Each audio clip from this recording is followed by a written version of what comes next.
আল্লাহ নবী দ্বিতীয় নম্বর বলল, তোমরা নারীগুলোকে হত্যা করে দিও না, নারীগুলোকে বাঁচার অধিকার দাও। তৎকালীন সময়ে যারা এক আল্লাহকে না মেনে নকল নকল খোদার উপাসনা করত, তারা নিজেদের কন্যাগুলোকে জ্যান্ত মাটিতে পুঁতে দিত। আল্লাহ নবী জানালেন, নারীগুলোর উপরে জুলুম করো না, তাদেরকে ভোগের পাত্রী বানাও না, তাদেরকে বাঁচার অধিকার দাও। আমি রাসূলুল্লাহকে আল্লাহ মেসেঞ্জার করে পাঠিয়েছে, নবী করে রসুল করে পাঠিয়েছে। তোমরা নারীগুলোকে অশুভ মনে করছো, আমি রাসূলুল্লাহ জানিয়ে দিই, যার ঘরে প্রথম কন্যা সন্তান হয়, এর মানে ওই বাড়িওয়ালাকে আল্লাহ তাআলা জান্নাতের সংবাদ দেয়।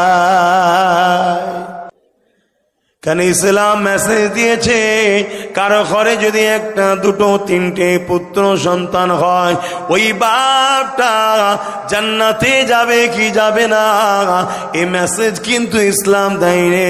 ইসলাম দিয়েছে কোনো বাবা যদি, কোনো আব্বার যদি একটা দুটো তিনটে পর কন্যা সন্তান হয়, ওই বাপ যদি কন্যাগুলোকে পেয়ে পূজা না মনে করে, অবহেলা না করে, ওই কন্যাগুলো দেখভাল করে উপযুক্ত করে মানুষ করে তাদের বিবাহটা যদি দিয়ে দিতে পারে, আল্লাহ নবী দুই উঙ্গলিকে হাত তুলে দেখিয়েছে, যেমন দুই উঙ্গলি পাশাপাশি আছে, ওই তিন কন্যার আব্বা আর আমি রাসূলুল্লাহ আল্লাহর জান্নাতে পাশাপাশি থাকিব। ইতিহাসের পাতায় বারবার দেখা গেছে, এক শ্রেণীর মানুষেরা ইসলামের সমালোচনা করেছে, ইসলামকে মিটাবার জন্য উঠে পড়ে লেগেছে।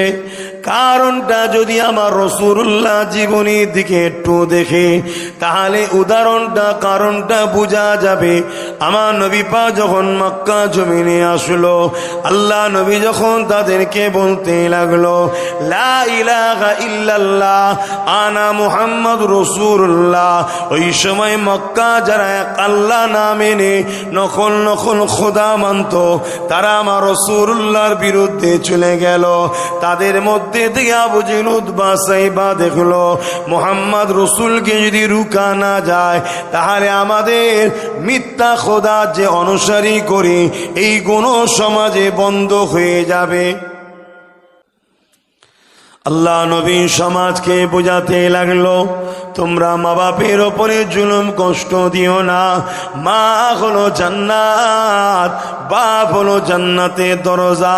আল জান্নাতু তাহতা আকদামুল উম্মাহাত, প্রতিটা ছেলেদের জান্নাত হলো তার মায়ের পায়ের তলাতে রয়েছে। যে মাকে খুশি করলো সে জান্নাত পেয়ে গেল, যে মাকে নারাজ করলো সে জান্নাতকে হারিয়ে ফেললো। আর বাপ হলো জান্নাতের দরজা, যে বাপকে রাজি করলো সে জান্নাতের দরজা খুলে দিল, যে বাপকে বেজার করলো সে জান্নাতের দরজা তালা মেরে দিল। তাই আল্লাহ পাক হাদিসে কুরসির মধ্যে জানিয়ে দেয়, মান রাদিয়ানহু ওয়ালিদাহু ফালানা আনহু রাদিন, মা বাপ যার উপরে রাজি স্বয়ং আল্লাহ পাক তার উপরে রাজি।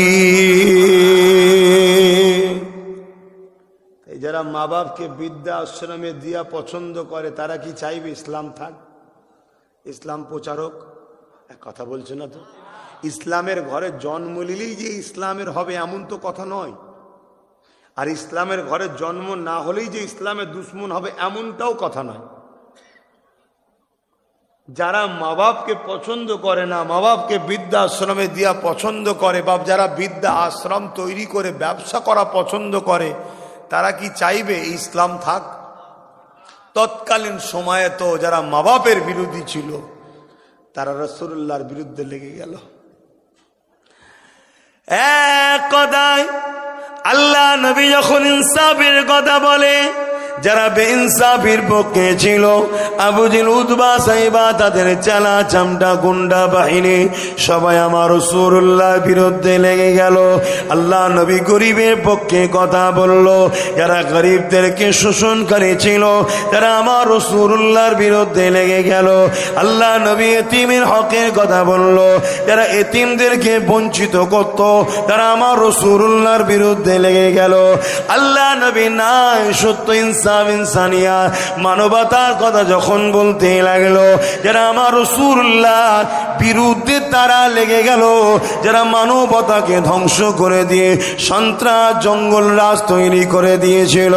এ যুবকেরা, তরুণীরা, বাপেরা, আজও পৃথিবীর জমিনে যারা মানবতার বিরুদ্ধে, সভ্যতার বিরুদ্ধে, ইনসাফের বিরুদ্ধে, ইনসানিয়াতের বিরুদ্ধে, এতিম গরিব অসহায়দেরকে যারা জুলুম করতে পছন্দ করে, গরিবের হক যারা দিতে চায় না, তারাও আজকের দিনে রাসূলুল্লাহকে তো আর পাচ্ছে না, নবীর দ্বীনকে মিটাবার জন্য উঠে পড়ে লেগেছে।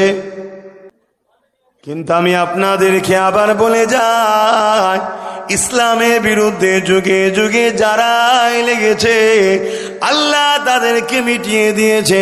ইসলাম ছিল, আছে, সবে কিয়ামত পর্যন্ত থাকবে।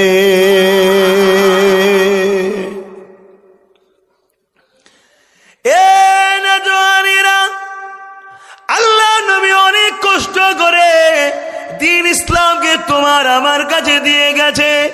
আজ তুমি আমি নবীর উম্মত দাবি করে, আল্লাহর বান্দা দাবি করে, মুসলমান দাবি করে ইসলামের ওপরে যে ধুলোবালিগুলো ফেলতে চাইছে, ওগুলোকে যদি ছেড়ে পরিষ্কার না করতে পারে, ইসলামের ওপরে যে দাগ লাগাবার চেষ্টা করছে, ওই দাগগুলোকে যদি মুছার চেষ্টা না করে, আল্লাহ তোমাকে আমাকে মিটিয়ে দেবে নতুন একটা প্রজন্ম তৈরি করে। তার দ্বারা আল্লাহ ইসলামের ঝান্ডাকে দুনিয়ার বুকে আবার উত্তোলন করিয়ে দেবে। যুবকেরা, তরুণেরা, তাই আমি বলি, তোমার আমার স্থান গানে নয়, তোমার আমার স্থান যাত্রায় নয়, তোমার আমার স্থান জুয়াতে নয়, তোমার আমার স্থান মদে শরাবের দোকানে নয়, তোমার আমার স্থান ক্লাবে আড্ডা দেওয়া নয়, তোমার আমার স্থান খেলা মেলা নাচার মধ্যে নয়, তোমার আমার স্থান দুনিয়া শয়তানি কাজকর্মে নয়। তোমাকে আমাকে আল্লাহ খলিফা করে পাঠিয়েছে, এই জমিনের উপরে তুমি আমি প্রতিনিধিত্ব করব। আল্লাহ তোমাকে আমাকে দায়িত্ব দিয়ে পাঠিয়েছে, কিন্তু ইসলাম থেকে দূরে সরে যাবার জন্য গোলামি করতে করতে এত নিচে নেমে গেছো, এই ইসলাম ধর্ম দিয়ে হাফেজে কোরআন বানিয়ে দিয়েছে। আমার ভারতবর্ষে বাবরি মসজিদের উপরে যে প্রথম আঘাত দিয়েছিল, আল্লাহ তাকে ইসলাম দিয়েছে, ইমানের কলেমা পড়েছে। আজ তার দ্বারা 100 মসজিদ আল্লাহ বানিয়ে নিচ্ছে।